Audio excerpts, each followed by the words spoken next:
The instructor Velox admired her reflection in the polished chrome walls of Training Hall 7.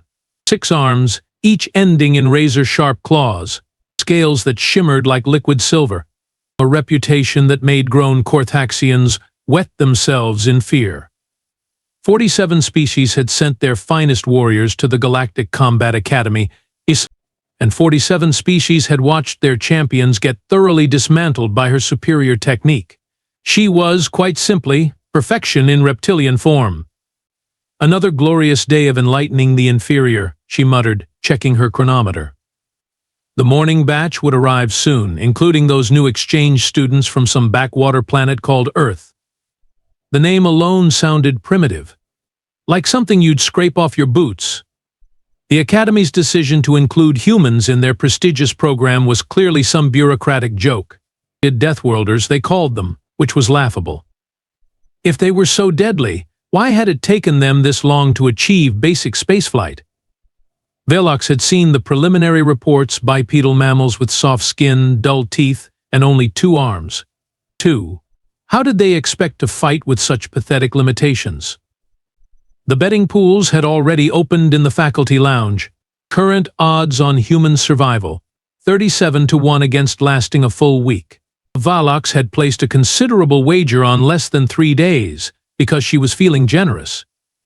The training hall doors hissed open, and her new students filed in. First came Threx, an insectoid whose chitinous armor gleamed under the lights. Solid choice. Then Borix, whose energy-based physiology meant he could literally phase through attacks. Impressive. Kala followed, her aquatic form moving with fluid grace even on land. And then, oh, sweet galactic mercy. The human shuffled in last, and Velox had to suppress a laugh. Marcus Kane, according to his file. Average height for his species, which meant he barely reached her shoulder. Pale skin that looked like it had never seen real combat. Dark hair that fell messily across his forehead. Worst of all, he kept stumbling over his own feet as he walked, nearly colliding with Threx twice. This was a Deathworlder? This clumsy, soft-looking creature was supposed to represent the apex predators of Earth. "Welcome, students," Velox announced, her voice carrying the authority of someone who had never lost a fight. "I am Instructor Velox, and for the next standard month, I will be transforming you from whatever pathetic excuse for warriors your species produced into something resembling actual fighters." She began her usual pacing routine, 6 arms moving in perfect synchronization. "Each of you represents the finest combat potential your worlds have to offer. Each of you has supposedly mastered your species' traditional fighting styles. And each of you will learn that everything you think you know about combat is completely wrong." Her gaze fell on Marcus, who was now examining his fingernails with apparent fascination. "Mr. Kane, I presume you're listening?" The human looked up, blinking slowly. "Oh, sorry, yes, I am.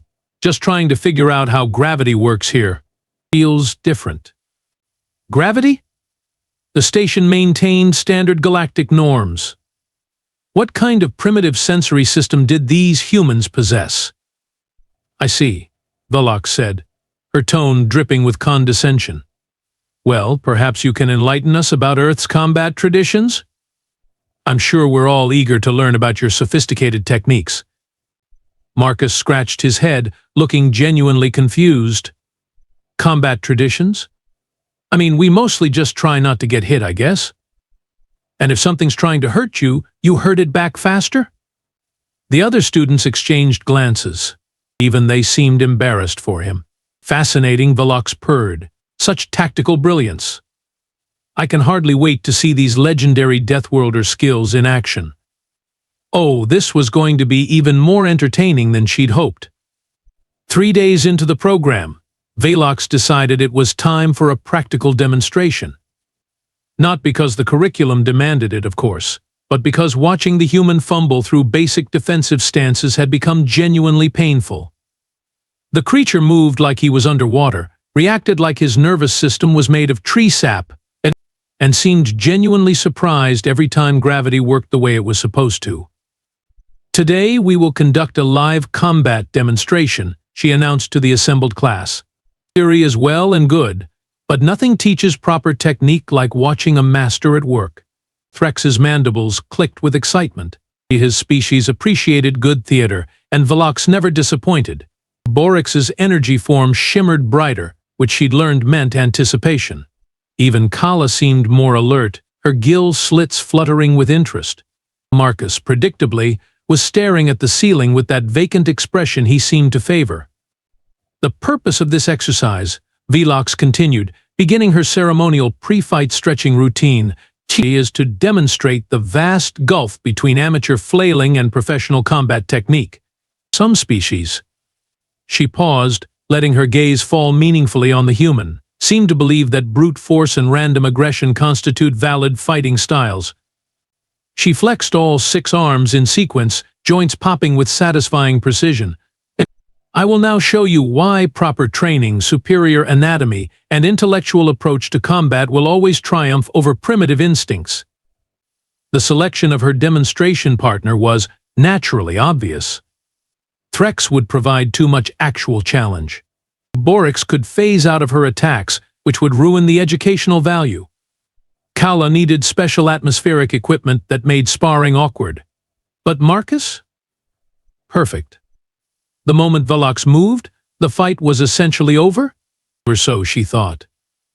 Her opening strike was a thing of beauty, a lightning-fast jab with her primary right arm, designed to test the human's reaction time. Marcus barely managed to turn his shoulder, taking the blow on his upper arm instead of his chest. It's satisfactory, but hardly impressive. Her second strike came from an unexpected angle, her lower left arm sweeping toward his legs while her upper arms feinted high. Marcus stumbled backward, clearly overwhelmed by her superior coordination. The blow connected solidly with his thigh, producing a satisfying thud. Point demonstrated, she announced to the class while maintaining her assault. Notice how proper multi-limb coordination allows for attacks from multiple vectors simultaneously. Marcus was backpedaling now, arms raised in what passed for a defensive posture among his species. Velox pressed her advantage, landing measured strikes to his torso, shoulders, and arms. Each hit connected exactly where she intended, with precisely the force required to sting without causing permanent damage. Behind them, she could hear Threx's disappointed clicking. Apparently, even the insects had expected more from the legendary Deathworlders. The key, Velox continued her impromptu lecture while casually batting aside Marcus's clumsy counter-attempts, is to maintain perfect control throughout the engagement.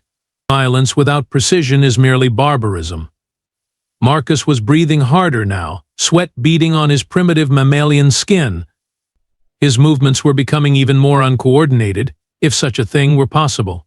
Time to end this embarrassing display with something memorable. Velox decided on her signature finishing move, a perfectly executed striking combination that would leave her opponent dazed but conscious enough to appreciate their defeat. It required split-second timing and absolute precision, which made it ideal for educational purposes. She feinted low with 4 arms, drawing Marcus's attention downward, then launched her real attack. Her primary striking arm came up in a beautiful arc, aimed directly at his face with exactly enough force to stun without causing permanent disfigurement. The strike was flawless. Her form was perfect. Her timing was impeccable. Marcus's head moved approximately 2 centimeters to the left. Instead of connecting with his jaw as intended, Velox's fist struck his forehead dead center and kept going, for exactly 0 additional distance. The sound was unlike anything she had ever experienced. Not the satisfying smack of a successful strike, but a sharp, crystalline crack that seemed to echo from inside her own skull. Kane exploded through her snout like lightning. Her perfect strike had encountered something harder than her perfectly conditioned striking surface, and physics had rendered its inevitable judgment. The training hall fell silent except for the sound of Velox's own strangled gasp of shock. Her nose was broken. Actually broken. Against a human skull. Marcus blinked down at her, looking mildly concerned. "Oh! That happened faster than I expected. You okay?" The betting pools had gone completely silent. Velox staggered backward, both hands clutching her ruined snout. Purple blood seeped between her claws, and her vision swam with tears of pain and disbelief. This was impossible. Completely, utterly impossible. Her nose was reinforced with cartilage strong enough to crack armor plating. She had once headbutted a Korthaxian battle-axe in half. And yet here she was, nose thoroughly shattered by what should have been the softest part of a primitive mammal. Through her pain-blurred vision, she saw Marcus straightening up. The stumbling, confused posture was gone. Just gone. Like someone had flipped a switch and activated a completely different person. His shoulders squared. His stance shifted into something that made her combat-trained instincts scream warnings. The vacant expression vanished, replaced by the cold, calculating gaze of a predator evaluating wounded prey. "I did try to warn you," Marcus said, his voice carrying none of the bumbling confusion from before. Human reflexes are a bit different from what most species expect. Velox tried to back away, but Marcus moved with her. Not the shambling, uncoordinated movement she'd been fighting for the past 5 minutes. This was fluid, economical, terrifyingly efficient.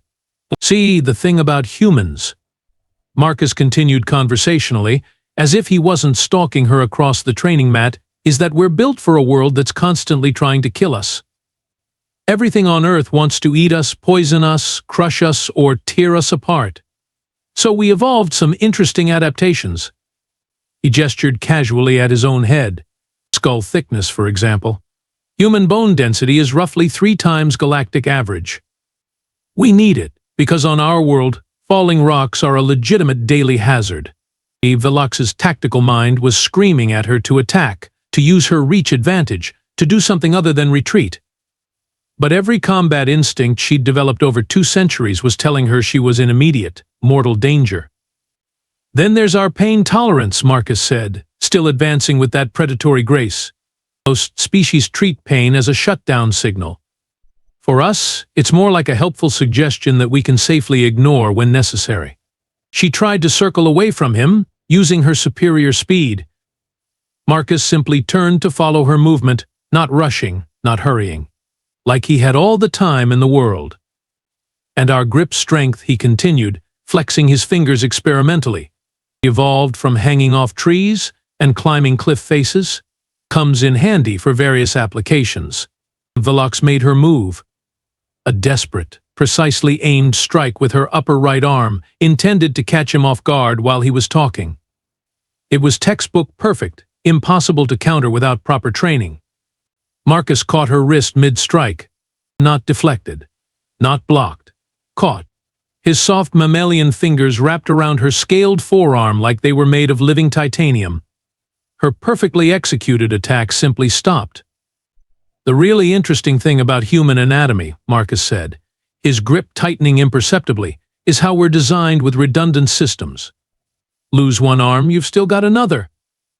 Lose one kidney, the other one picks up the slack. Lose one eye, you adapt and keep fighting." Velox tried to pull away. Her arm didn't budge. She tried to strike with her other arms. Marcus shifted his position slightly, using her own captured limb to block her attacks. "But here's the thing about redundancy," Marcus continued, his voice taking on an almost educational tone. "It means we can afford to be wasteful with our resources." The pressure on her wrist increased. Velox felt her scales beginning to crack under the strain. "For example, if I break your arm, that's 25% of your total striking capability gone. Permanent disadvantage. But if you break one of mine?" Marcus shrugged with his free shoulder.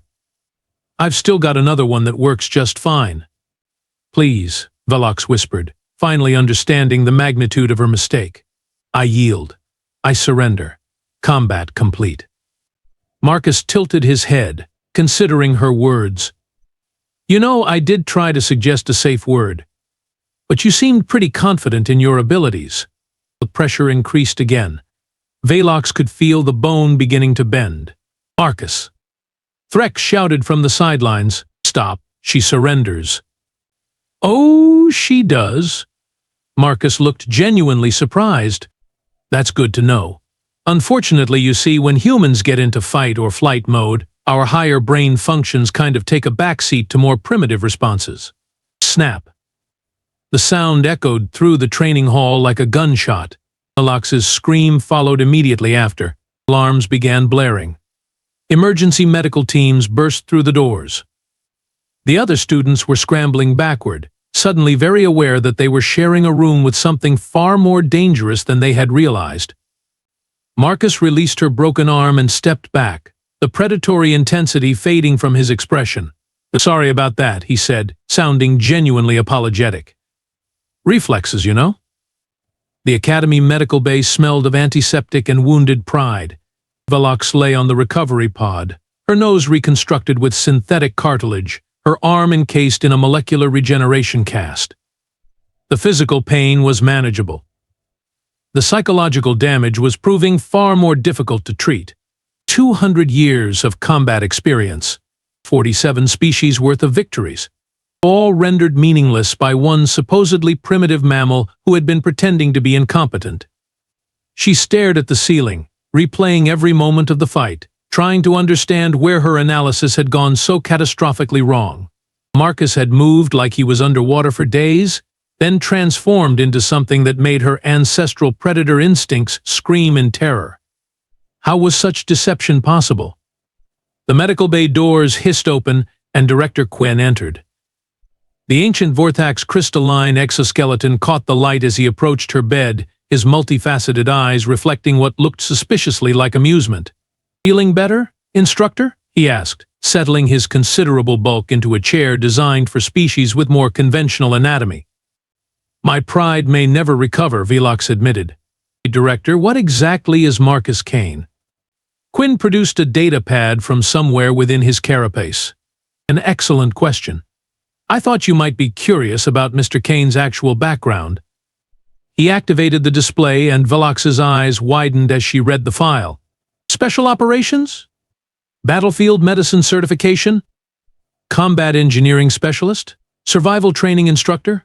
12 years of active service in the human colonial marines," Quinn confirmed, "specialized in what they call hostile environment pacification. Tours on high-gravity deathworlds where the local fauna considered humans a delicacy." Velox felt her world tilting again. But his performance records show average physical capabilities, basic reflexes, standard human parameters. "Indeed," Quinn said, and now there was definitely amusement in his voice. "Those are his scores when he's trying not to exceed human civilian baselines. It seems the humans decided their exchange students should appear manageable." "Manageable?" Velox's voice cracked. "He broke my arm like it was made of dried vegetation." "Yes, I noticed. Quite impressive, really. I've been wondering how human military training would compare to our standards." Quinn leaned forward conspiratorially. "Tell me, did he seem to be exerting himself during your encounter?" The question hit Velox like a physical blow. She remembered Marcus's breathing, his heart rate, his general demeanor throughout the fight. Even when he'd transformed into that terrifying predator, he had seemed almost casual. "He wasn't even trying," she whispered. "Was he? Was he?" According to his biometric readings during the engagement, his heart rate never exceeded what humans consider a light jogging pace, Quinn confirmed. "Quite remarkable, really. Their species appears to have built-in combat limiters that prevent them from accidentally killing allies during sparring." Before Velox could process this latest revelation, the medical bay doors opened again. Marcus entered, looking genuinely contrite, carrying what appeared to be some kind of human beverage container. "Hey," he said awkwardly. "Brought you some tea, Earl Grey. It's supposed to be good for recovery." Velox stared at him. The same hands that had casually snapped her arm were now carefully setting down a cup of therapeutic tea. "Why are you here?" "To apologize," Marcus said simply, "and to offer to help if you want. I know I kind of shattered your whole understanding of human capabilities, and that's got to be jarring." "Jarring?" Velox repeated flatly. "Yes, that's one way to describe having one's entire worldview demolished." Marcus winced. "Look, for what it's worth, you were right about humans being primitive. We are. We don't have energy projection or natural armor or multiple limbs or any of the really cool adaptations other species developed. He sat down carefully, maintaining respectful distance. But we got really good at surviving in spite of those limitations. And sometimes that makes us unexpectedly effective. Director Quinn rose from his chair.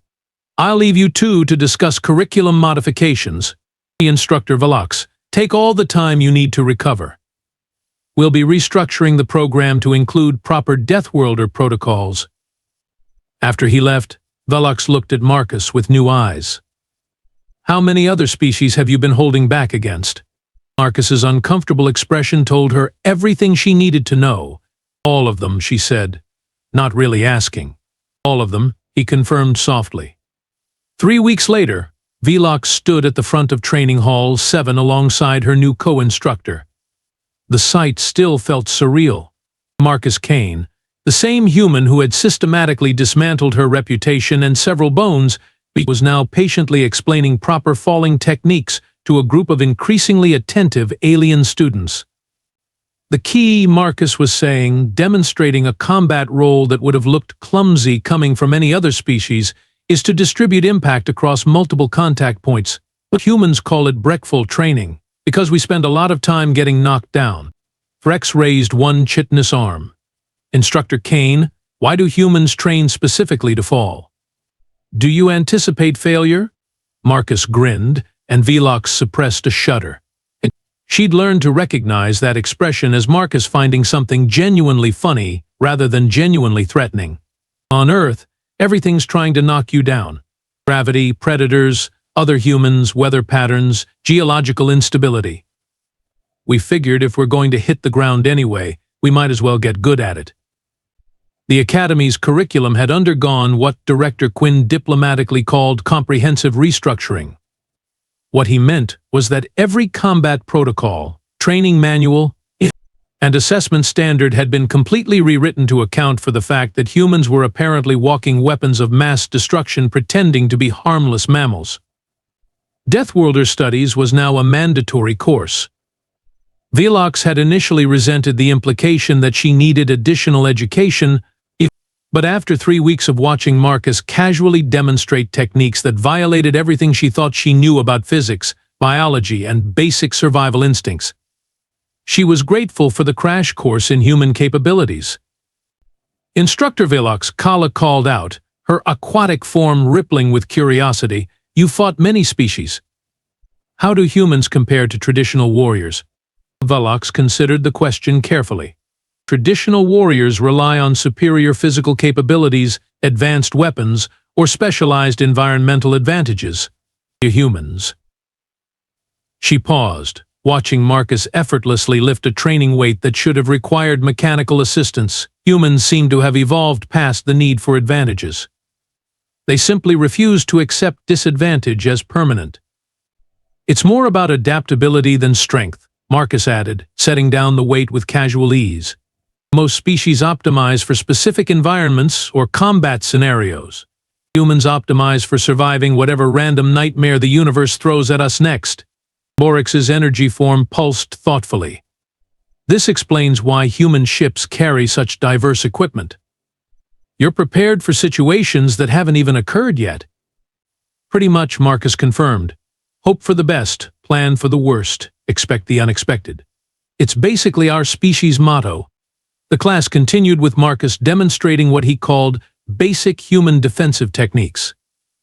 Velox had learned not to trust his definition of basic. Last week, his demonstration of simple escape maneuvers had resulted in 2 torn training mats and a request from maintenance to reinforce the floor plating. After class, as the students filed out with expressions ranging from newfound respect to barely concealed terror, Velox found herself walking alongside Marcus toward the faculty lounge. "I have to ask," she said, finally voicing the question that had been haunting her for weeks. "Among human military personnel, how would you rate your own capabilities?" Marcus considered this, scratching his head in that gesture she now recognized as him calculating how much truth he should reveal. "Honestly, I'm pretty average, maybe slightly above, since I specialized in training rather than direct combat." Velox stopped walking. Average? Yeah, I never made it into the really elite units. Special forces, sure, but not Rangers or SEAL teams or anything like that. Those guys are, Marcus whistled softly. Those guys are legitimately scary. As Marcus continued toward the faculty lounge, Velox remained frozen in the corridor, contemplating the horrifying implications of what she'd just learned. If Marcus Kane, destroyer of her confidence and several academy training records, was merely average by human military standards, what exactly were the humans hiding in their elite units? She decided she really didn't want to know. The end soft, slow, and thoroughly outclassed. A living example of evolutionary failure. Mr. Kane, she called out, her voice honey-sweet with false courtesy. Would you do us the honor of serving as my demonstration partner? The human blinked slowly, like he was processing the request through some primitive translation software. Me? Are you sure? I'm probably not the best choice for this. Nonsense, Velox purred, already moving to the center of the training mat. I'm certain you'll provide an excellent example of something. Behind them, she could hear the other students beginning their own betting pools.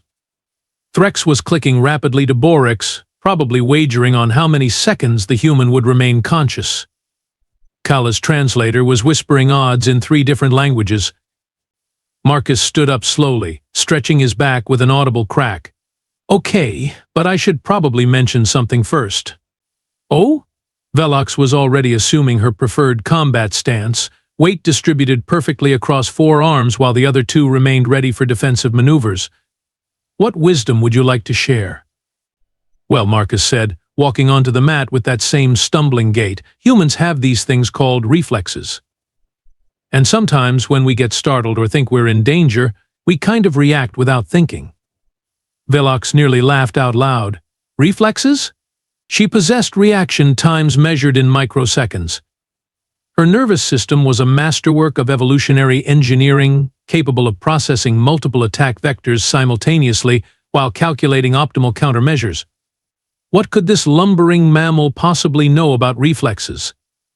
How fascinating, she said, beginning her warm-up movements. I shall endeavor to control my fear. I'm just saying. Marcus continued, now standing opposite her on the mat. Maybe we should establish some kind of safe word or something. In case things get out of hand? The absolute audacity. Here he was, this stumbling amateur, suggesting that he might pose a threat to her. The same instructor who had once simultaneously defeated 3 Cortaxian berserkers while blindfolded. Mr. Kane, Velox said, her voice carrying the patience of someone explaining basic physics to a particularly slow child. I have trained for over 200 standard years. I have mastered 17 different martial disciplines. I have defeated champions from 47 different species, some of whom possessed natural weapons that could cut through titanium. She began circling him, noting how he barely turned to track her movement. Your concern for my safety is touching, but entirely unnecessary. If you say so, Marcus replied, shrugging his shoulders. Just remember, you picked this fight. The betting had reached fever pitch behind them. She caught fragments of conversation, 15 seconds maximum. Look at those tiny arms. Does he even have proper defensive instincts? Velox smiled, showing her razor-sharp teeth. Time to provide these students with an education they would never forget. She would start with something simple, a basic stunning blow to demonstrate the difference between trained precision and amateur flailing. And begin when ready, she announced, settling into her opening stance. Marcus just stood there, hands hanging loosely at his sides, looking for all the world like he was waiting for public transportation. Perfect. Perfect.